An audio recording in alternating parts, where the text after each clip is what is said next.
So hey guys, welcome back to my channel. मैं हूं अरसलान शेख और आप देख रहे हैं हाईटेक 11 चैनल। तो गाइस, आज का जो टॉपिक है वो बहुत इंपॉर्टेंट होने वाला है, खासकर एक इन्वेस्टर के लिए जो म्यूचुअल फंड में इन्वेस्टमेंट करते हैं। तो गाइस, आज का जो टॉपिक है वो है म्यूचुअल फंड एफडी से बेहतर क्यों होता है। तो गाइस, अगर आपको भी जानना है कि म्यूचुअल फंड एफडी से बेहतर क्यों होता है तो बने रहिए मेरे साथ इस वीडियो में। वीडियो को एंड तक देखिएगा, स्किप मत कीजिएगा। और गाइस, अगर आप नए हैं मेरे चैनल पे तो प्लीज़ मेरे चैनल को सब्सक्राइब कर दीजिए, और अगर आपने पहले से सब्सक्राइब कर रखा है तो प्लीज़ इस वीडियो को लाइक कर दीजिएगा और कमेंट में बताइएगा कि आपको वीडियो कैसी लगी। तो चलिए गाइस, बिना समय को गवाए इस वीडियो को शुरू करते हैं। तो गाइस, आज का जो टॉपिक है वो है हमारा म्यूचुअल फंड एफडी से बेहतर क्यों होता है। गाइस, बैंक में पैसे सेव करना बहुत ही बढ़िया बात होती है, और जो लोग बैंक में अपना पैसा सेव करते हैं वो जानते हैं इन पैसों की एफडी करवाने पर उनको एक ब्याज दर के हिसाब से एक राशि मिलेगी। मगर दोस्तों, आज के दौर में माहौल कुछ बदल चुका है। अब एफडी पर इतनी अच्छी ब्याज दर नहीं मिलती कि आपका पैसा ज़्यादा बढ़े। आज मैं आपको बताता हूँ कि म्यूचुअल फंड एफडी से बेहतर क्यों है। उससे पहले मैं आपको बता दूं कि म्यूचुअल फंड एक ऐसा व्यवस्थित फंड है जिसमें काफ़ी सारे निवेशक एक समय पर इन्वेस्टमेंट करते हैं। ये नियमित रूप से फंड मैनेजर्स के द्वारा मैनेज किया जाता है, और अलग अलग जगह इन्वेस्टमेंट की वजह से इन पर रिटर्न्स बहुत अच्छे मिलते हैं। आज मैं आपको 3 चीज़ों के बारे में बताऊंगा जिससे हमें पता चल जाएगा कि म्यूचुअल फंड क्यों बेहतर है। नंबर 1, निवेश राशि यानी इन्वेस्टमेंट अमाउंट।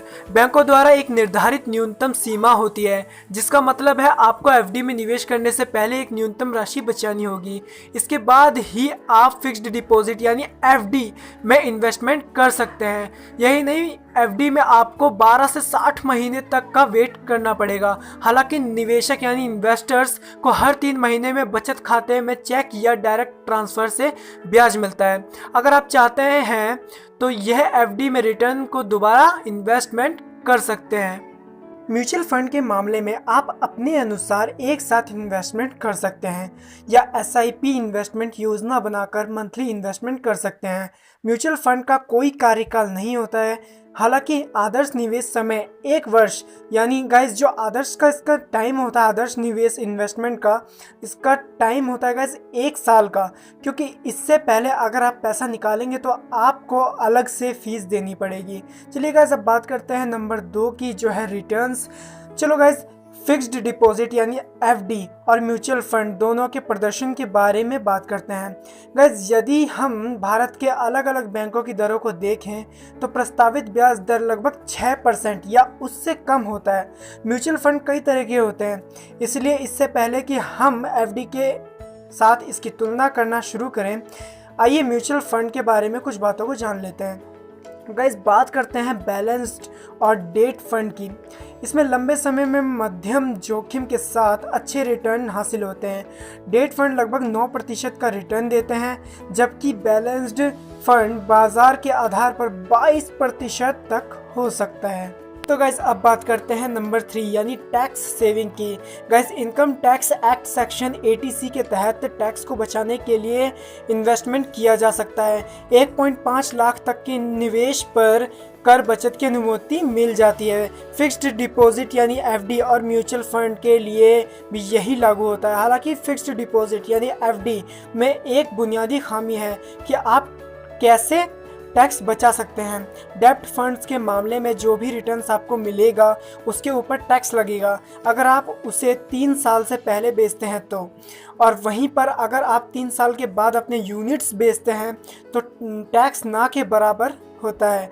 अगर बात करें एफडी की तो आपके वेतन स्लैब के अनुसार आपके रिटर्न्स पर टैक्स लगेगा। इस बात से कोई फ़र्क नहीं पड़ता कि आप कितनी देर तक एफडी में पैसा रखते हैं। गाइस, अब बात करते हैं नंबर 4 की, यानी पैसा निकालना किस में आसान होता है, म्यूचुअल फंड में या फिक्स्ड डिपॉजिट में। गाइस, दोनों ही मामलों में आप किसी भी समय पैसा वापस ले सकते हैं। हालांकि म्यूचुअल फंड से पैसा निकालना फिक्स्ड डिपॉजिट से अलग है। आइए हम म्यूचुअल फंड के बारे में बात करते हैं।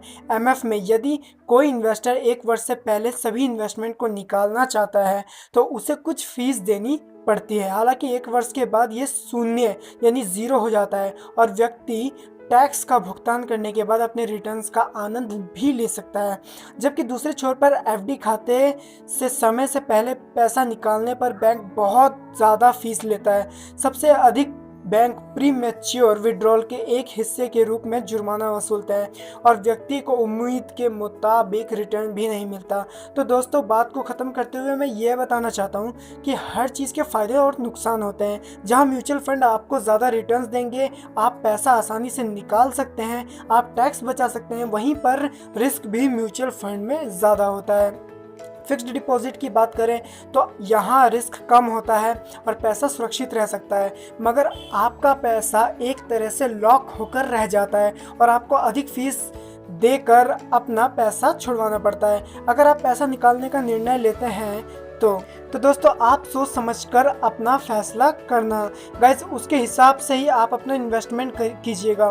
तो आई होप गाइज आपको ये वीडियो बहुत पसंद आई होगी। अगर पसंद आई तो हिट द लाइक बटन, मेरे चैनल को सब्सक्राइब करना मत भूलिएगा। इस वीडियो को भी लाइक करिएगा और कमेंट में बताइएगा आपको वीडियो कैसी लगी। और हाँ गाइज, अगर आपको इस वीडियो का कोई भी पार्ट समझ में नहीं आता है तो प्लीज़ मुझे कमेंट में ज़रूर पूछ लीजिएगा। और गाइज, अगर आप को कमेंट में रिप्लाई नहीं मिलता है मेरा, वैसे तो गाइज मैं हर वीडियो पे आपके कमेंट का रिप्लाई कर देता हूँ, लेकिन बाय द वे अगर नहीं मिलता है तो आप मुझे इंस्टाग्राम पे फॉलो कर सकते हैं। वहाँ पे मैं सभी के क्वेश्चंस का आंसर देता रहता हूँ। सो आई होप गाइज वीडियो पसंद आई होगी, लाइक करके ज़रूर जाना। चलिए मिलते हैं इसका नेक्स्ट वीडियो में, तब तक के लिए टाटा बाय बाय एंड